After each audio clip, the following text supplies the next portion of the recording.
ஐயனார் துணை சீரியலில் அடுத்த வர எபிசோடில் நம்ம வானத்தை இருந்துட்டு பாண்டிக்கிட்ட தெளிவாக சொல்லிட்டு வராங்க. நாளைக்கு நீ என்ன பண்ணுவியோ ஏது பண்ணுவியோ எனக்கு தெரியாது, மறுபடி வந்து என் வீட்டில் நீ பொண்ணு கேட்கணும் அப்படின்ற மாதிரி வானத்தை வந்து சொல்லிட்டு வந்துடுறாங்க. அதுக்கு அடுத்ததாக நம்ம சேரன்கிட்டையும் போயிட்டு சொல்கிறாங்க, அண்ணன் நாளைக்கு ரொம்ப நல்ல நாளாக நீங்கள் நாளைக்கே வந்து என்னை பொண்ணு கேளுங்கண்ணே அப்படின்ற மாதிரி சொல்லிட்டு அங்கேருந்து கிளம்புறாங்க. அதுக்கு அடுத்ததாக வந்து பார்த்திங்கன்னா வீட்டில் ஒரு மாமா எல்லாருமே வெயிட் பண்ணிகிட்ருக்காங்க. சொல்லிட்டிங்களா மாப்பிள்ளை வீட்டுக்காருக்கு கரெக்டான டைமுக்கு வந்துடுவாங்களா? கொஞ்சம் முன்ன பின்ன ஆனாலே சரி, நிச்சயதார்த்த டைமை வந்து நம்ம குறித்து வச்சுக்கலாம். 4:30 to 5:30 வரைக்கும் ரொம்ப நல்ல நேரமாக இருக்குது.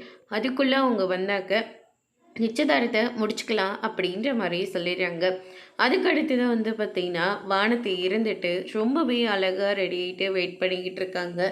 என்னடி இவ்வளோ நேரம் ஆகுது, அவங்கக்கிட்ட நீ சொன்னையா சொல்லலையா, என்னாச்சு இவ்வளோ நேரம் அவங்க வரவே இல்லை அப்படின்னு சொல்லிட்டு கேட்கவும், பாண்டியும் கடைக்கு போயிருக்குமா, திரும்ப வரதுக்கு கொஞ்சம் டைம் ஆகும், அதனால் கொஞ்சம் வெயிட் பண்ணலாமே அப்படின்ற மாதிரி நம்ம வானத்தி வந்து சொல்லிக்கிட்டு இருக்காங்க. அவெல்லாம் வரமாட்டான், வேணா நீங்களே பாருங்க அப்படின்ற மாதிரி சொல்லிடுறாங்க. வானத்தை இருந்துட்டு சேரனுக்கு ஃபோன் பண்ணி என்னாச்சுன்னு, ஏன்னு நீங்கள் இன்னும் வரலை அப்படின்னு சொல்லிட்டு கேட்கவும், நாங்கள் எல்லாருமே ரெடியாகத்தாமல் இருக்கோம், பாண்டி மட்டும் வந்தால் கிளம்பிடுவோம் அப்படின்ற மாதிரி சொல்கிறாங்க. பாண்டி வீட்டுக்கு வந்து எனக்கு இந்த நிச்சயதார்த்தத்தில் விருப்பம் இல்லை அப்படின்ற மாதிரி சொல்கிறாங்க. அதோடு இன்றைக்கான பிரம முடிச்சிருக்காங்க.